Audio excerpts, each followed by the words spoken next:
everyone. Good morning to all of you. Today I will discuss about the new topics in this video. Okay. So in the previous classes we had read about biodiversity and classification. हमने biodiversity के बारे में जाना कि क्या होते हैं और क्लासिफिकेशंस के बारे में पढ़ा कि हम क्लासिफिकेशंस क्यों करते हैं.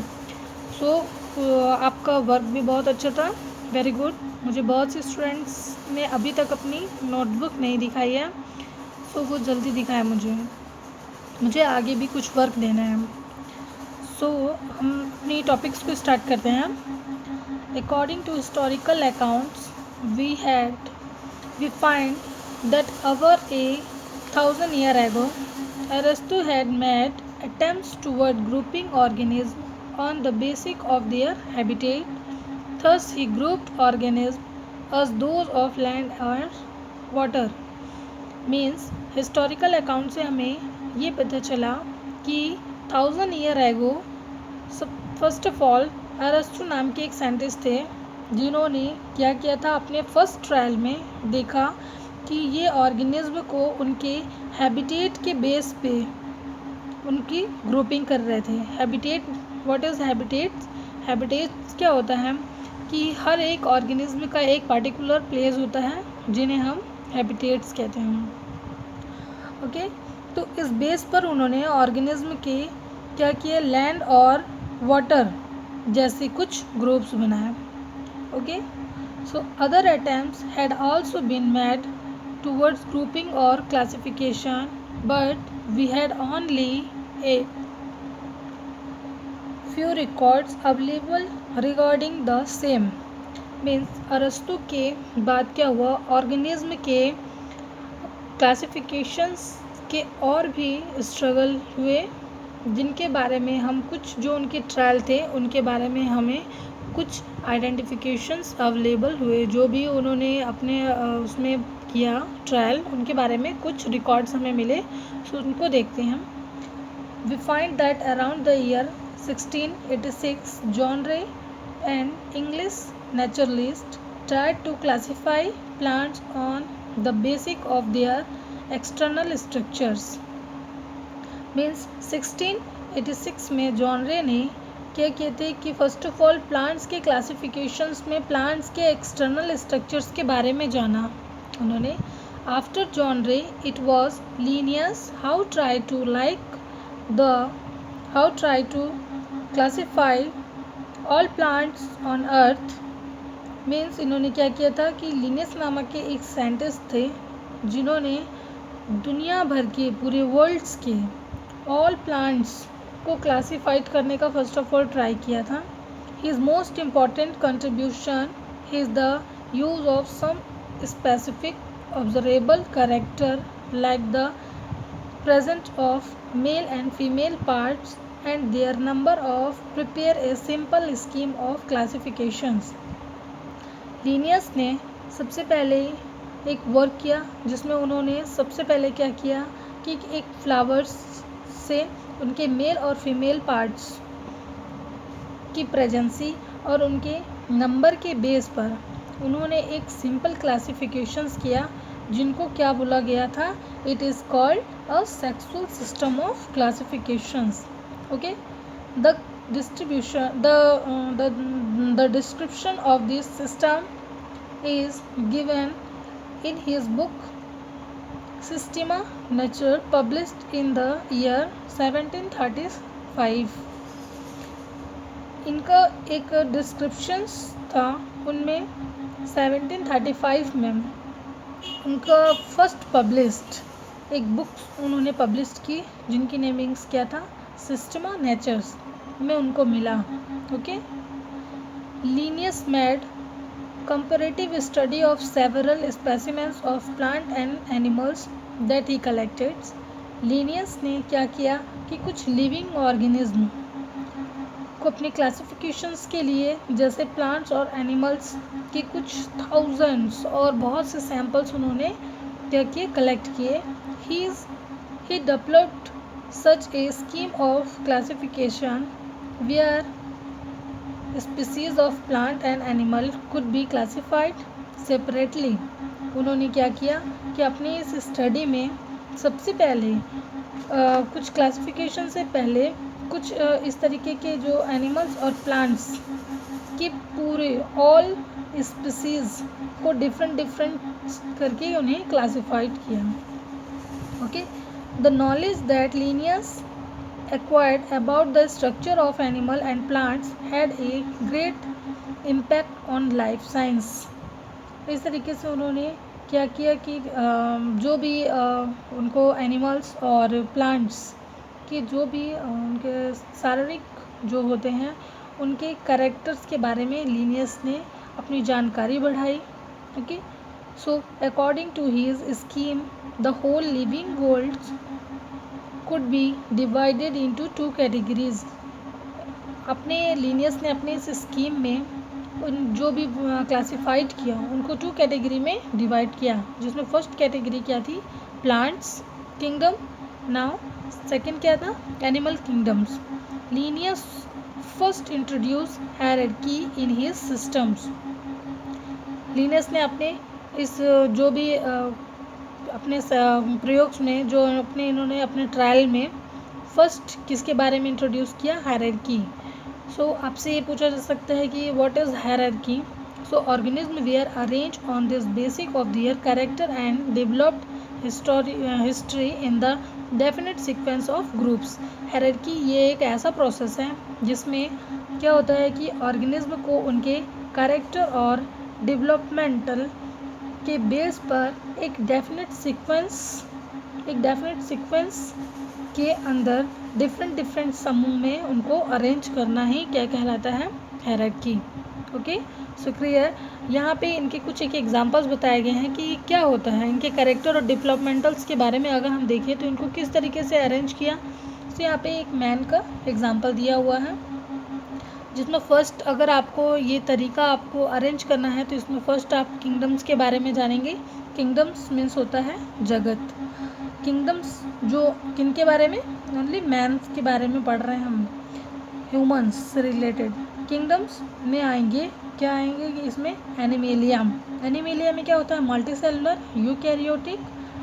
ओके, और फाइलम्स में आते हैं Chordata, vertebrate column and pair क्या आते हैं, अपेंडिस. क्लास में आते हैं मैमेलिया. इनके क्लास में क्या आते हैं यहाँ पे mammalia. Hair on body, external eye. इस तरीके से आपको कुछ आइडेंटिफाई करना है. ऑर्डर क्या होते हैं, प्राइमेट्स टाइप के होते हैं. फैमिली कैसी होती है इनकी, होमोनिडल्स होती है. जीनस मीन्स क्या होता है, वंस. ये क्या होते हैं, होमो मीन्स वेल डेवलप्ड ब्रेन. इनकी ब्रेन्स में क्या होती हैं, डेवलप्ड होती है. स्पीसीज इनकी होती है sapiens. So clear. There were some limitation in the 2 kingdoms classified system. इन्होंने अपनी इस क्लासिफाइड के सिस्टम्स में क्या किया कि 2 किंगडम्स को क्लासिफाइड किया, बट इसके बाद भी इनके क्लासिफिकेशंस में कुछ कमियां रह गई थी. इनको और जानने के लिए इन्होंने देखा तो यहाँ पे क्या था कि देखते हैं कि Linnaeus classified organism as either plants of animals, but several organisms were eventually found to express both animal and plants character. यहाँ पे उनको एक ऐसा ऑर्गेनिज्म मिला जिसमें उन्होंने देखा कि उसमें कुछ प्लांट्स और कुछ एनिमल्स के भी कैरेक्टर्स थे. तो वो ऐसा कौन सा ऑर्गेनिज्म था, ये क्या था यहाँ पे, यूग्लिना. ये बहुत ही इंपॉर्टेंट है, इसके बारे में आप पढ़ेंगे कि euglena is such a organism that show both animal and plants characters. Okay, it has chloroplast. इनमें क्या होते हैं, क्लोरोप्लास्ट होते हैं. Does not have a cell wall, cell wall नहीं होते हैं. And acquired food both autotrophic and heterotrophics. ये अपना फूड खुद भी बनाते हैं और दूसरों पे डिपेंड भी रहते हैं. इस तरीके का इनमें कुछ डिफरेंट टाइप का यहाँ पे कैरेक्टर देखने को मिला. नाउ आगे देखते हैं. Linnaeus did not have a scope of study the internal structure of cell during his time. Thus, internal cellular structures did not find any place in his classification scheme. It was such later when microscopes with higher magnification power were invented that variation in internal cellular structure also formed a basic of classifications. Linnaeus ने अपनी जो भी knowledge थी इनके trials के बाद इन्होंने देखा कि कुछ सेल्स जो हैं उन सेल्स के इंटरनल स्ट्रक्चर्स के बारे में उनको जानकारी बिल्कुल भी नहीं थी।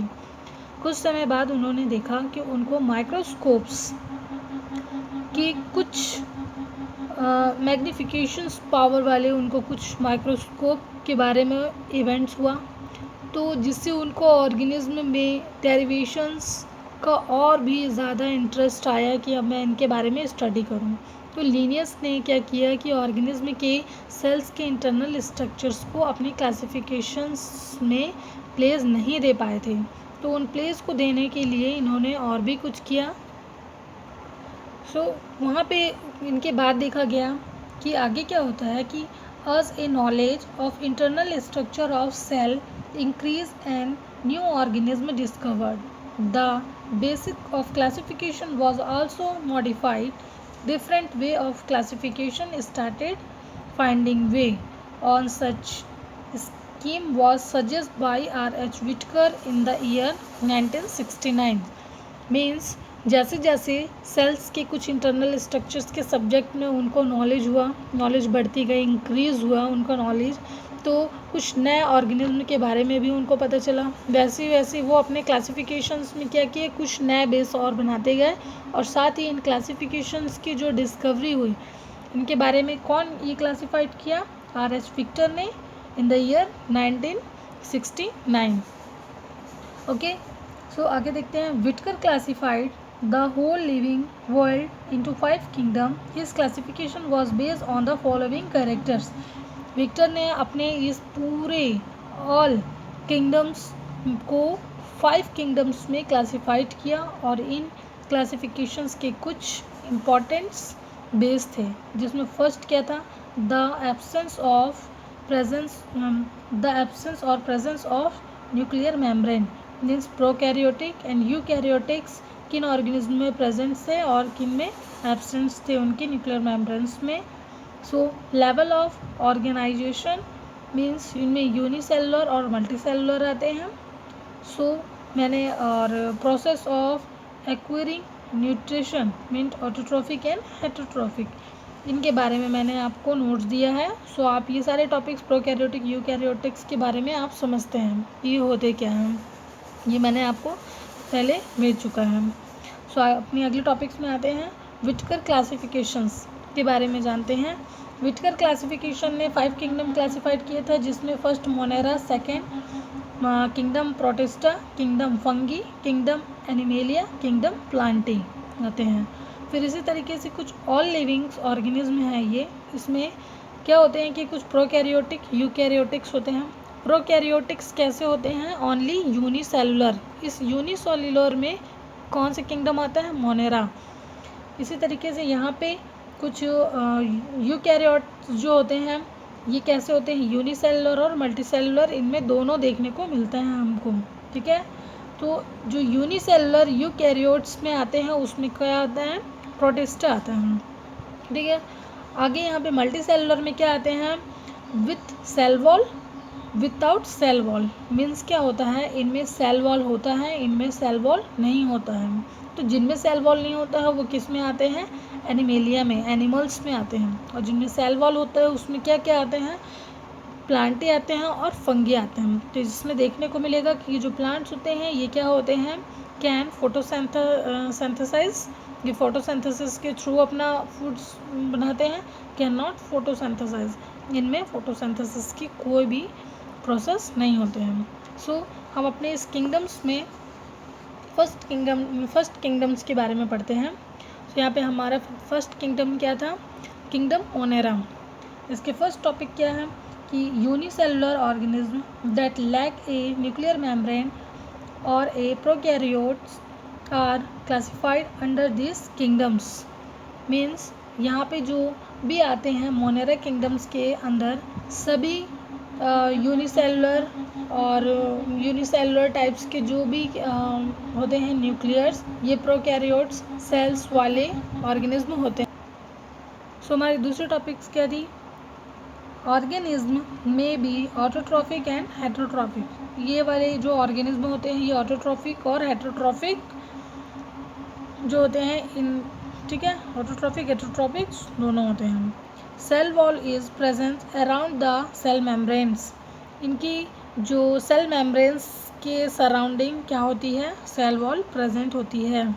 Okay, so their cell wall is different from that of plant and is mainly made of peptidoglycans. Means ये क्या होता है? एक compound form of protein and carbohydrate से मिलकर क्या बनता है?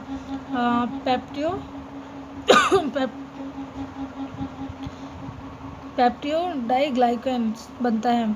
ठीक है, इनकी जो यहाँ पे इसके बारे में क्या बताया गया है कि इनके जो सेल वॉल प्लांट्स के सेल वॉल से कुछ डिफरेंट होती है। ओके, एग्जाम्पल्स जैसे देखने को मिलता है बैक्टीरिया और साइनोबैक्टीरिया। ओके, सो हमारा सेकंड किंगडम्स क्या था? Kingdom protista.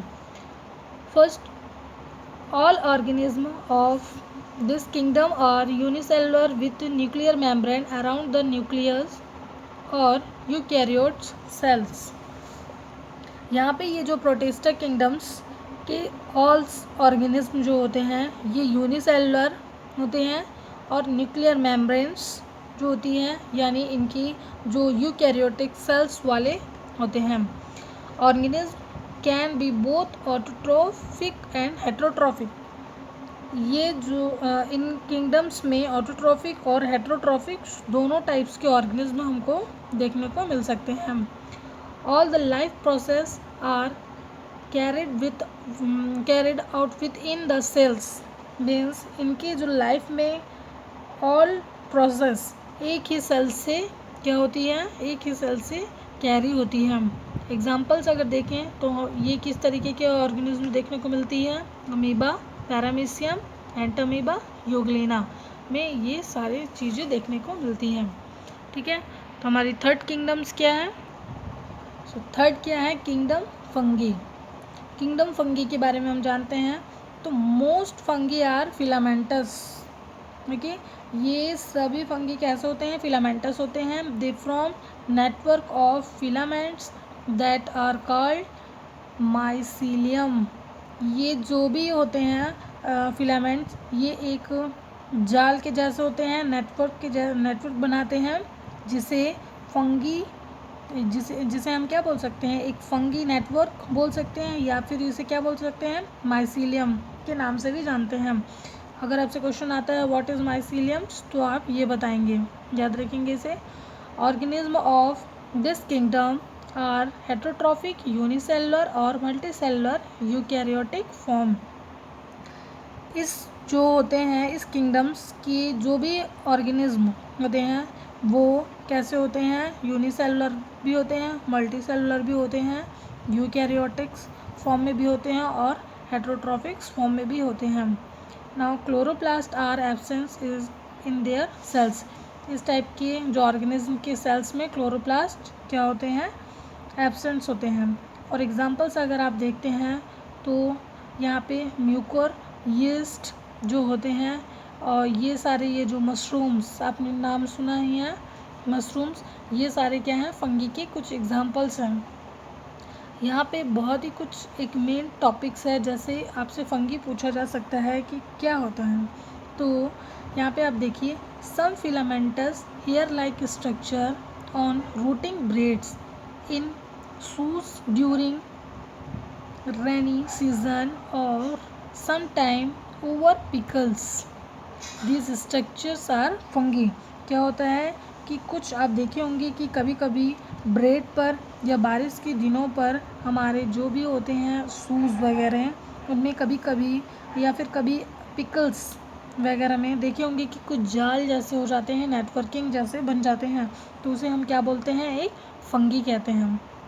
Okay, mushroom are a kind of fungi too. Fungi में भी सिम्बायोटिक्स, पैरासाइटिक्स और saprophytics in mode of acquiring their nutritions. Means यहाँ पे ये जो इनको आप क्या बोलते हैं, ये जो फंगी होते हैं ये इनको हिंदी में जैसे आप बोल सकते हैं सिम्बायोटिक्स सजीविता, ओके। पैरासाइटिक इनको बोलते हैं परजीवी के, ऐसे ऐसे फेज में मिल सकते हैं। और कुछ यहाँ पे सम फंगी आर हार्मफुल एंड कुछ यूज़फुल्स भी होते हैं, ओके। इन फंगी का कुछ यूजेस हम एंटीबायोटिक्स बनाने में भी करते हैं। सो यहाँ पे हम आज इतना ही पढ़ते हैं। अगली वीडियो में हम अपना 4th किंगडम्स जो है किंगडम प्लांट्स के बारे में पढ़ेंगे, ओके। Thank you.